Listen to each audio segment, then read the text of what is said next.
ओम नमः शिवाय। आप सभी शिव भक्तों का कथा श्रवण के इस अध्याय में हार्दिक स्वागत है, अभिनंदन है।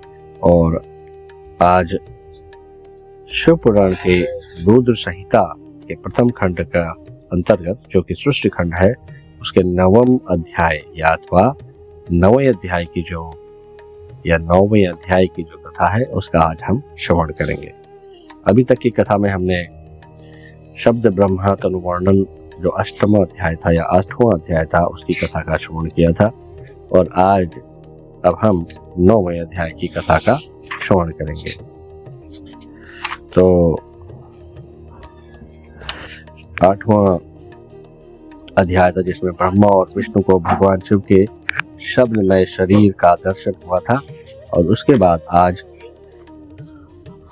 जो नौवां अध्याय है इसमें भगवान शिव का प्राकट्य, उनके द्वारा अपने स्वरूप का विवेचन तथा ब्रह्मा आदि तीनों देवताओं की एकता का प्रतिपादन है।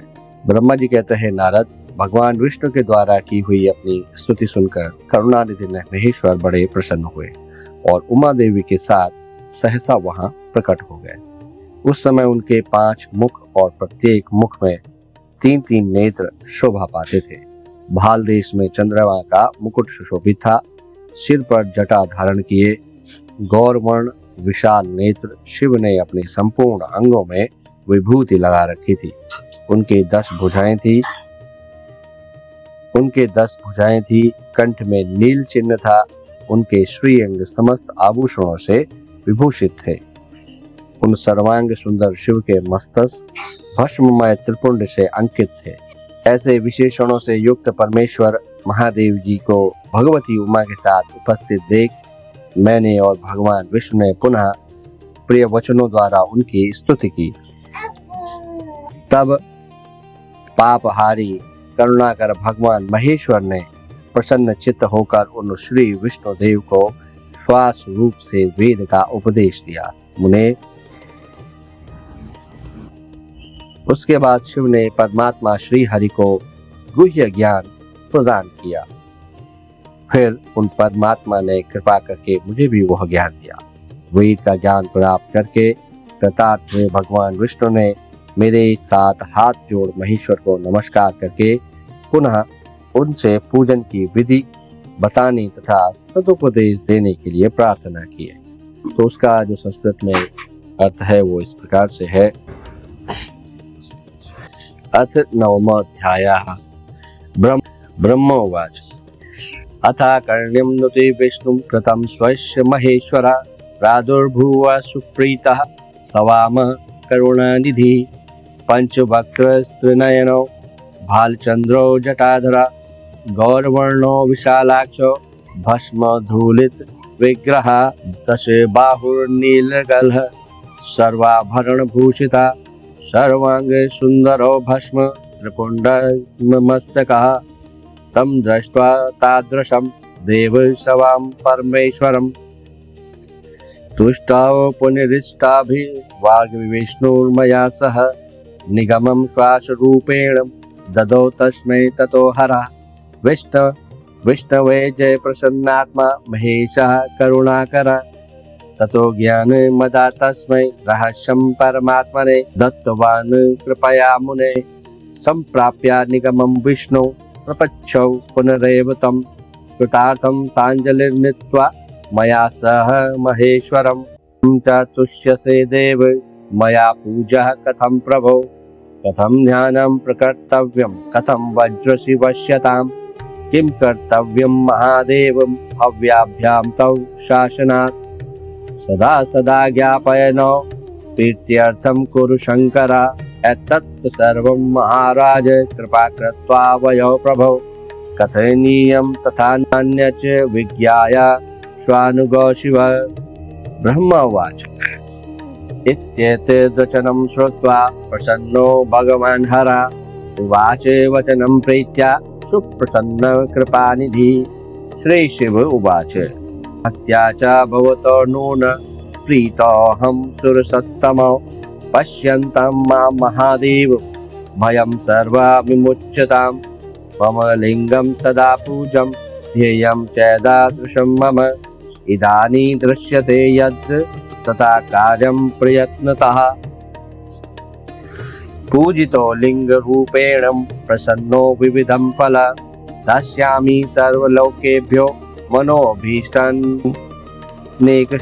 मनोभीष्टान्यनेकशः यदा दुःखं भवेत् तत्र युवसौ सुरसत्तमौ पूजते मम लिङ्गे च तदा स्यात् दुःखनाशनम् युवा प्रसूतो प्रकृते मर्दीयाया महाबलौ सव्यापसव्यगात्राभ्यां मम सर्वैश्वरस्य हि अयं मे दक्षिणात् पार्श्वात् ब्रह्मलोक पितामह वामपार्श्वे च विष्णुस्त्वं समुत्पन्ना परात्मना प्रीतोऽहं युवयो सम्यक् वरं दत्ता यथेप्सितं मयि भक्तिदृढा भूया धवरो यज्ञानुज्ञया पार्थिवी च मन्मूर्तिं विधाय कुरुता युवां शिवं च विविधा प्राज्ञो कृत्वा सुखं वाप्सथा ब्रह्मान् सृष्टिं कुरु त्वं हि मदाज्ञापरिपालकः ब्रह्म सृष्टिं कुरु त्वं हि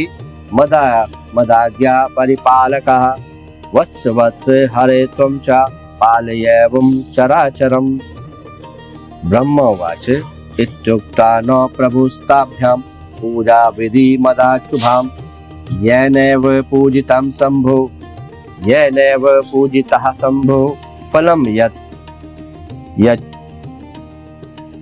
यच्छत्यनेकशः इत्याकर्ण्यः वचा शम्भो मया च सहितो हरिः प्रत्युवाच महेशान प्रणिपत्यं कृताञ्जलिः विष्णुवाच यदि प्रीतिः समुत्पन्ना यदि देयो वरश्च नो भक्तिर्भवर्त नो नित्यं त्वयि व्याभिचारिणी तमप्यवतरस्वाधा लीलया निर्गुणोऽपि हि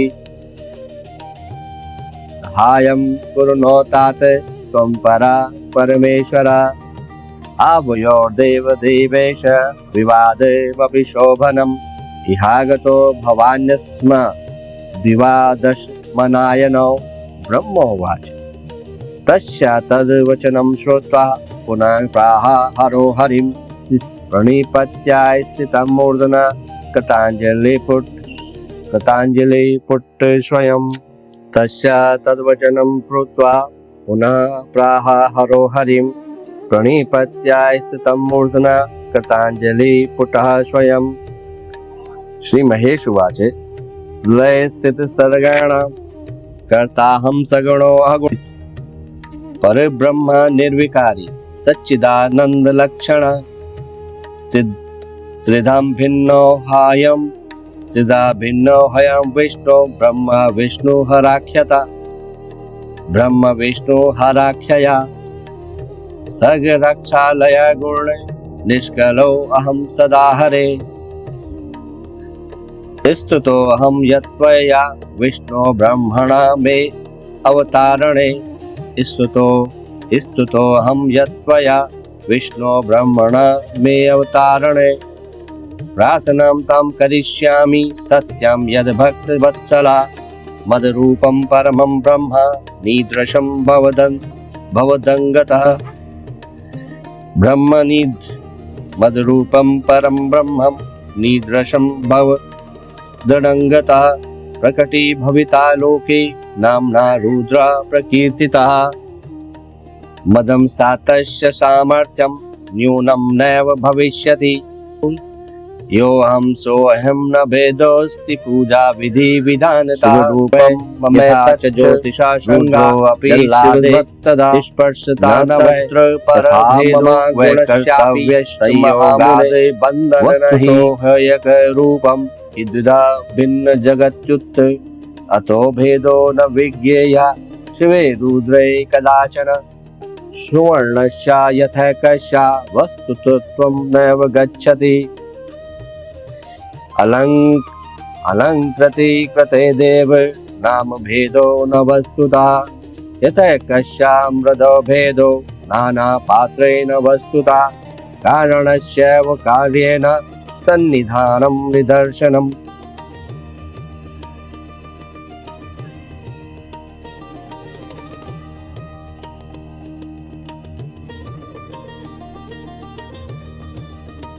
ज्ञातव्यं बुद्धवैश्वर्य निर्मला ज्ञानिभिः एव ज्ञातं भवतव्यं तु न दर्शं वेद कारणं वस्तुवत् सर्वदृश्यं च शिवरूपं मतमम् अहं भवनादिश्चैव रुद्रो योऽयं भविष्यति एकरूपा न भेदस्तु भेदे वै बन्धन भवेत् तथापि च मदीयं हि शिवरूपं सनातनं मूलीभूतं सदोक्तं च सत्यज्ञानमनन्तकम् एवं ज्ञात्वं सदा ध्येयं मनसा चैव तत्त्वतः श्रूयतं चैव भो ब्रह्माणं यद्गोप्यं कथ्यते मया भवन्तो प्रकृतेयार्तो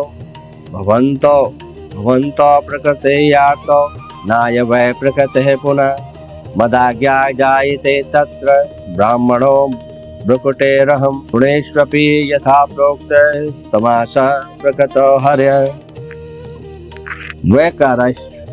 वैकारिष्विज्ञेयो योऽहङ्कार उदाहृतः नामतो वस्तुतो नैव तामसा परिचक्षते एतस्मात् कारणात् ब्रह्म करणीयमिदं त्वया सृष्टिकर्ता भव ब्रह्मन् सृष्टेश्च पालको हरि मदीयश्च तथायांशो यो लयकर्ता भविष्यति इयं या प्रकृतिर्देवी हयोमाख्या परमेश्वरी तस्यास्तु शक्तिवाग्देवी ब्राह्मणं सा भविष्यति ब्रह्माणं जा तस्यास्तु शक्तिवाग्देवी ब्राह्मणं सा भजिष्यति अन्या शक्तिः पुनस्तत्र प्रकृते संभविष्यति समाश्रयिष्यते विष्णु लक्ष्मीरूपेण सा तदा पुनश्च काली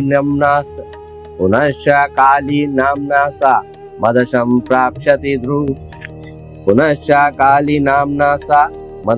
प्राप्स्यति ध्रुवम् ज्योतिरूपेण सा तत्र कार्यते संभविष्यति एव देव्यास्तथा प्रोक्तः शक्तयः परमाशुभा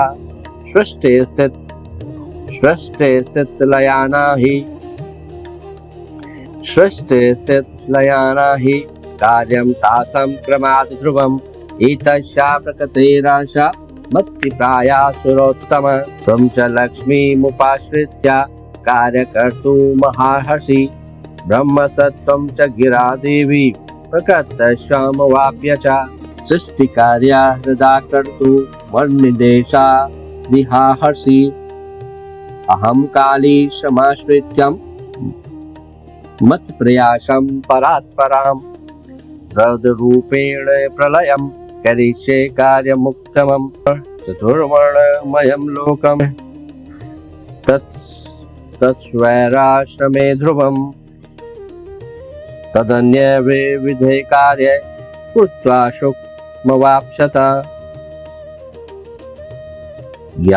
ज्ञानविज्ञानसंयुक्तो लोकान् हितकारकः मुक्तिदोऽत्र भवानद्धा भवलोके मदाज्ञया मद्दर्शने फलं यत् तदेवं तव दर्शने इति दत्तो वरस्तेभ्य सत्यं सत्यं न संशयः ममैव हृदये विष्णोश्च हृदये महम् अभयोरन्तरं यो वै न जानाति मनो मम वामाङ्गजो मम हरि दक्षिणाङ्गोद्भवो विधि महाप्रलय हृदय रुद्रो विश्वात्मा हृदयोद्भवा त्रिधा भिन्नो हयं विष्णु ब्रह्मा विष्णु भवाख्यया सर्ग रक्षालयकरस्त्रिगुणे रज आदिभिः गुणो भिन्नः शिवा साक्षात् प्रकृते पुरुषात् परः परं ब्रह्माद्वयो नित्यो अनन्तः पूर्णो निरञ्जनः अन्तः सत्त्वस्तमो बाह्या स्त्रीजगल्याक्रध्वरा अन्तर्बहिरजस्यैव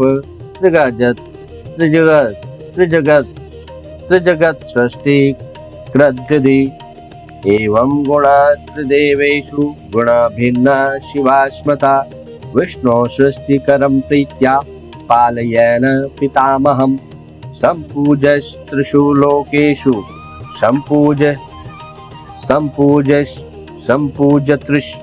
संपूजस्त्रिषु लोकेषु भविष्यसि मदाज्ञया तव सेव्यो विदेशापि रुद्र एवं भविष्यति शिव पूर्णावतारो हि जगल्लयकारका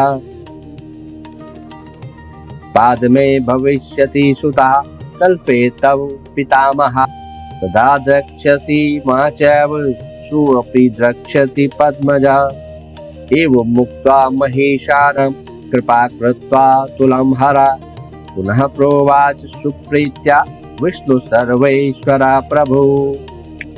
इति श्री शिव महापुराणे द्वितीयायां रुद्र संहितायां प्रथम खंडे सृष्टोपाख्याने शिव तत्व वर्णनम नाम नवमो अध्याय। तो ये इस प्रकार जो नवा अध्याय है यहाँ पे समाप्त हुआ, लेकिन इसकी जो सार है इसका मैं आपको बताता हूँ कि मूल रूप से इसमें ब्रह्मा जी और विष्णु भगवान भोलेनाथ के दर्शन कर पाते हैं इस अध्याय के अंतर्गत। तो ब्रह्मा जी कहते हैं, मुने श्री हरि की यह बात सुनकर अत्यंत प्रसन्न हुए कृपानिधि भगवान ने शिव ने जो है प्रीति पूर्वक यह बात कही। क्या कहा उन दोनों से कि मैं श्रेष्ठ गण में तुम दोनों की भक्ति से निश्चय बहुत प्रसन्न हूं। तुम लोग मुझ महादेव की मूर्ति हो। इस समय तुम्हें मेरा स्वरूप जैसा ही दिखाई देता है वैसे ही रूप का प्रयत्न पूर्वक पूजन चिंतन करना चाहिए। तुम दोनों महाबली हो और मेरी स्वरूप भूता प्रकृति से प्रकट हुए हो। मुझ सर्वेश्वर के दाएं बाएं अंगों से तुम्हारा आविर्भाव हुआ है। ये लोग पितामह ब्रह्मा मेरे दाहिने पार्श्व से उत्पन्न हुए और तुम विष्णु मुझ परमात्मा के वाम पार्श्व से प्रकट हुए, अर्थात दोनों भगवान दाएं बाएं जो अंग हैं उनसे प्रकट हुए हैं। तुम दोनों पे मैं भगवान कहते हैं भोलेनाथ के आप दोनों पे मैं प्रसन्न हूँ और जो मनोवांछित आपको वर देता हूँ। और मेरी आज्ञा से तुम दोनों की क्या हो, मुझ में सुदृढ़ भक्ति हो। मेरी आज्ञा का पालन करते हुए तुम जगत की सृष्टि करो और वत्स विष्णु तुम इस चराचर जगत का पालन करो। तो ये भगवान ने कहा कि विष्णु जी से कहा कि आप जगत का पालन कीजिए और ब्रह्मा जी से कहा कि आप जगत की सृष्टि कीजिए। और इतना कहकर जो भगवान भोलेनाथ ने जो शिव पूजन की जो विधि है उत्तम विधि वे प्रदान की और उसके अनुसार पूजित होने पर वे पूजक को अनेक प्रकार के फल देते हैं। उस भगवान भोलेनाथ की जो बात सुनकर ब्रह्मा जी और विष्णु जी ने हमको हाथ जोड़े और कहा कि प्रभु यदि हमारे प्रति आपके हृदय में प्रीति उत्पन्न हुई है और यदि आप हमें वर देने आवश्यक समझते हैं, हम यही वर मांगते हैं कि हम आप दोनों की सदा अनन्य एवं अविचल भक्ति बनी रहे, अर्थात हम दोनों में उन्होंने कहा अविचल भक्ति बनी रहे। ये भगवान विष्णु ने कहा। तो ब्रह्मा जी ने कहा, श्री हरि की यह बात सुनकर भगवान हर ने पुनः मस्तक झुकाकर प्रणाम करके हाथ जोड़कर खड़े हुए और नारायण देव से स्वयं कहा। श्री महेश्वर ने भगवान श्री भोलेनाथ ने कहा, क्या कहा? अब ये जो उन्होंने कहा ये आप सुनिए, इसको ध्यान पूर्वक सुनिएगा। भगवान ने कहा, मैं सृष्टि पालन और संहार का कर्ता हूँ, सगुण और निर्गुण हूँ तथा सच्चिदानंद स्वरूप निर्विकार परम ब्रह्मा परमात्मा हूँ। विष्णु सृष्टि रक्षा और प्रलय रूप गुणों अथवा कार्यों के भेद से मैं ही ब्रह्मा विष्णु और रुद्र नाम धारण करके 3 स्वरूपों में विभक्त हुआ। तो भगवान ने कहा कि हूं मैं ही, लेकिन क्योंकि ये कार्य संपादित करने थे इसलिए इन 3 रूपों में प्रकट हुआ। तो हरे क्या कहा? हरे वास्तव में मैं सदा निष्कल। विष्णु तुमने और ब्रह्मा ने मेरे अवतार के निमित्त जो स्थिति की है, तुम्हारी उस प्रार्थना को मैं अवश्य सच्ची करूंगा, क्योंकि मैं भक्त वत्सल हूँ। ब्रह्मांड मेरा ऐसा ही परम उत्कृष्ट रूप तुम्हारे शरीर से इस लोक में प्रकट होगा जो नाम से रुद्र कहलाएगा। मेरे अंश से प्रकट हुए रुद्र की सामर्थ्य मुझसे कम नहीं होगी। जो मैं हूँ वही यह रुद्र है। पूजा की विधि विधान की दृष्टि से भी मुझ में और उसमें कोई अंतर नहीं है। जैसे ज्योति का जल आदि के साथ संपर्क होने पर भी उसमें स्पर्श दोष नहीं लगता, उसी प्रकार मुझ निर्गुण परमात्मा को भी किसी के संयोग से बंधन प्राप्त नहीं होता। यह मेरा शिव रूप है। जब रुद्र रूप प्रकट होंगे तब वे भी शिव के तुल्य होंगे। तो इसमें भगवान कह रहे हैं कि जो मेरा जो रूप होगा, रुद्र होगा, विश्व के जो संहार के लिए ब्रह्मा विष्णु और महेश या रुद्र के रूप में जो अवतार होगा वो ब्रह्मा जी के से वो प्रकट होगा। और वो उसमें और कह रहे हैं कि मुझ में, शिव में और रुद्र में कोई वो नहीं है, भेद नहीं होना चाहिए। तो वही कह रहे हैं कि वास्तव में है सब एक, लेकिन जगत व्यवहार के लिए अलग अलग रूप उन्होंने धारण किए हुए हैं।